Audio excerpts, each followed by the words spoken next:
আজি পুৰা ৰজা আৰু আজি পুৰা ৰজা হৈ আছে দেই মায়ে বাবাই। মই বেংগলৰ যাওঁ যে সেইকাৰণে তামোলখিনি বিক্ৰী কৰি পইচা কেইটামান দি পঠাই আজি পুৰা ৰজা হৈ আছে মাছো।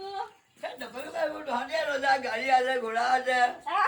পইচা কাক ভাগ কৰিবি এতিয়া? পইচা কাক ভাগ কৰিবি? 5,000 জন্মাষ্টমী আৰু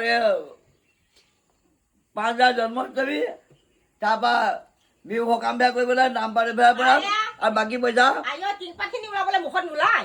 কাঠখিনি আনিলো মই টিংপাতখিনি আনিব তামোল 5,000 জন্মাষ্টমীও দিম বুলি কৈ দিছো। মোৰ উপৰি পিতামাতাসকল নপুৰুষ পিতামাতাসকল 20 পুৰুষসকল মোৰ মানে জন্মাষ্টমীত 5,000 দিবি তাৰপৰা আৰু বাকীখিনি বাকী 2,000 কি লাগে বিহু সকাম বেয়া আৰু নাম পাত পৰোৱাত আৰু বাকীখিনি ঘৰত খটাম কৰিবি তা হ'ব মই ভাবিছিলো এবাৰ তামোলৰ পইচা জীয়েককেইজনীক ভাগ কৰি দিবি বুলি। তাৰপৰা বিহু কাম কৰা দিনাখন দেৱল ৰাখি খাব নোৱাৰিলেও নোৱাৰিব, পাৰিলেও পাৰিব, ৰাখি কিবা এটা দি দিব টকা 20টামান খেৰ আনি খাবি। তাৰ গোটেই সোপা আহি ভাত পানী খাবি তহঁতি সিমানে। প্ৰসাদ খাম, খিচিৰি খাম আৰু ক'ত ভাত আকৌ ক'ত সোমাব পেটত। সোমবাৰ দিনাখন খাব নোৱাৰিলে মঙলবাৰ খাবি ক 12 বস্তা ওলালে। আজি আমাৰ মাহঁতৰ তামোল পাৰিলে আৰু এয়া ইমানখিনি তামোল ওলালে। 1 বস্তা 2 বস্তা 3 বস্তা 4 বস্তা 5 বস্তা 6 বস্তা 7 বস্তা 7 4 11 বস্তা 12 বস্তা তামোল। 1 বস্তাত 60 কেজিমান ওলাব নহয়। 1 বস্তাত 60 কেজিকৈ হ'লেও 12 বস্তাত কিমান হ'ব। আৰু আজিকালি মানে তামোলটো বহুত লাভজনক খেতি হয়। তামোল লগালে 5 বছৰমানৰ মূৰত তামোলটো লাগে।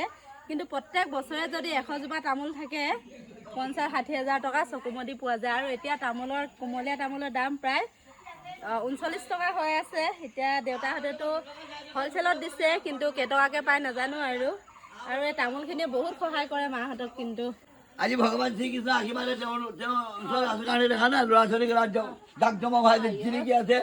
ঈশ্বৰক সদায় চিন্তা কৰিলে ঈশ্বৰক সদায় জগমগাই ৰাখিব। মোক চিন্তা কৰিছে তেওঁক মই জিলিকাই ৰাখিবই লাগিব। বাপে ভাল ঘৰ এটা নবনালে, বাপে মোজা লগাই খালে খতম কৰি থৈ গুচি গ'ল। এনেকৈ চব শেষ কৰি থৈ গুচি মই ঘৰ বনালো ভাই। আই দেখি হয় টকা ঘৰ বনাই দিলে হয়। ঘৰটো কাৰ এটা বুঢ়া হয়, পইচা কাৰণে মোৰ টেনশ্যন আছিল। ঘৰতে মই বনাই দিলো ভাই। মোৰ নামৰ ঘৰ এইটো। মায়ে পোৱা ঘৰটো সৰু আছিলে, ইমানকণি হয় নাই 2 বছৰ নগ'লে। এতিয়া ঘৰ টকা খৰচ কৰিলি বোলে ঘৰটো ডাঙৰ হ'ল। চৰকাৰৰ ঘৰটো ইমানকণিয়ে, চৰকাৰৰ ঘৰটো চৰকাৰৰ ঘৰ ইমান ডাঙৰকৈ বনাব পাৰিব জানো?